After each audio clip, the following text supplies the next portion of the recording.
علامہ اسماعیل حقی کہتے ہیں کہ حضور علیہ السلام تشریف فرما تھے اور حضور کے بالکل ساتھ پہلو میں وہی بیٹھے تھے جو آج بھی پہلو میں جناب صدیق اکبر رضی اللہ تعالی۔ حضرت صدیق اکبر بیٹھے تھے حضور کے بالکل پہلو میں۔ اب حضرت صدیق اکبر کا درجہ کیا ہے وہ سب کو پتا تھا، تو حضرت ابو بکر کو بھی پتا تھا۔ بس بات کو سمجھ لینا، اگر یہ بات سمجھ میں آ گئی تو پھر سمجھ آ گیا بڑا کچھ۔ حضرت ابو بکر صدیق بیٹھے ہیں حضور کے ساتھ تو مولا علی شیر خدا آ گئے۔ حضرت مولا کائنات کو آتے دیکھا تو جناب صدیق اکبر جلدی سے پیچھے ہٹے، اپنے اور حضور سید عالم صلی اللہ علیہ وسلم کے بیچ مولا علی کو بٹھایا۔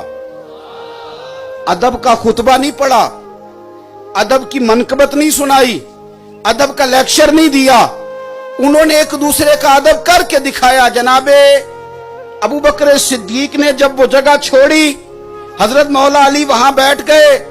حضور کی موجودگی میں کوئی اور تبصرہ کر ہی نہیں سکتا تھا۔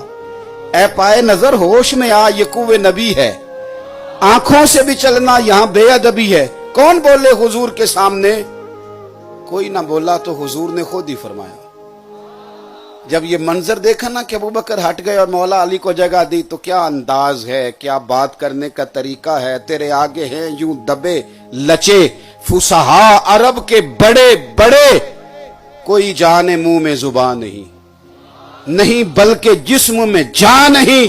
حضرت علی کو جب حضرت ابو بکر نے بیچ میں بٹھا لیا تو کریم فرمانے لگے، لوگوں عزت والے ہی دوسرے کی عزت پہچانا کرتے ہیں۔ یہ عزت والے ہیں جو ایک دوسرے کی عزتیں پہچانا کرتے ہیں۔ کوئی عزت والا ہی کسی کو عزت دیا کرتا ہے، صاحب عزت ہی عزت دے۔ بس سمجھ لو، اگر ابو بکر کی عزت کرو گے تو صاحب عزت ہو، اگر حضرت عمر کا حیا کرو گے تو صاحب حیا ہو، اگر حضرت عثمان غنی کی قدر کرو گے تو قدر والے ہو، اور اگر علی کرو گے تو پھر کامل ایمان والے ہو۔ یہ سمجھ لیں اپنی زندگی میں کبھی بھی ہم ان چکروں میں نہ۔ ویسے بھی آپ سے ایک بات عرض کرنی ہے، اس کو آپ نے یاد رکھنا ہے۔ ہمیں نبی پاک علیہ السلام نے فرمایا تھا میرے صحابہ ستارے ہیں، جس کے پیچھے چلو گے اللہ ہدایت دے گا۔ ہمیں حضور نے فرمایا تھا کہ میں جا رہا ہوں دو چیزیں دے کے، ایک قرآن دے کے جا رہا ہوں، دوسرا اپنا خاندان دے کے جا رہا ہوں۔ تم اگر دونوں کو پکڑ کے رکھو گے تو گمراہی نہیں آئے گی۔ ہم نے قرآن کی تلاوت کرنی تھی، اہل بیت کا اسوہ اپنانا تھا۔ یاد رکھیں، صحابہ ہدایت کے ستارے، اہل بیت کا طریقہ اپنانے کا حضور نے۔ ہم نے تو صحابہ اور اہل بیت سے سیکھنا تھا۔ جس نے جس سے سیکھنا ہونا وہ سیکھا کرتا ہے، اس کی ڈگریاں نہیں چیک کرتا۔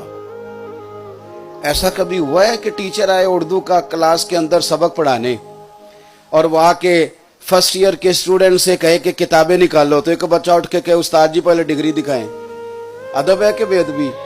وہ کہ پہلے بتائیں آپ نے ایم اے کے بعد ایم ایڈ کیا کہ نہیں کیا، آپ نے ایم اے کے بعد بی ایڈ کیا کہ نہیں کیا، پہلے ڈگری دکھائیں۔ او بھائی، وہ کہتے ہیں جو نالائق شاگرد ہوتے ہیں وہ ڈگریاں پوچھتے ہیں، جو لائق ہوتے ہیں فٹافٹ کتاب نکالتے ہیں، وہ ڈگریاں نہیں پوچھتے۔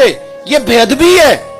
ہمارا کیا کام ہے ہم ان کے مشاجرات میں جائیں، ادھر ادھر گھومیں؟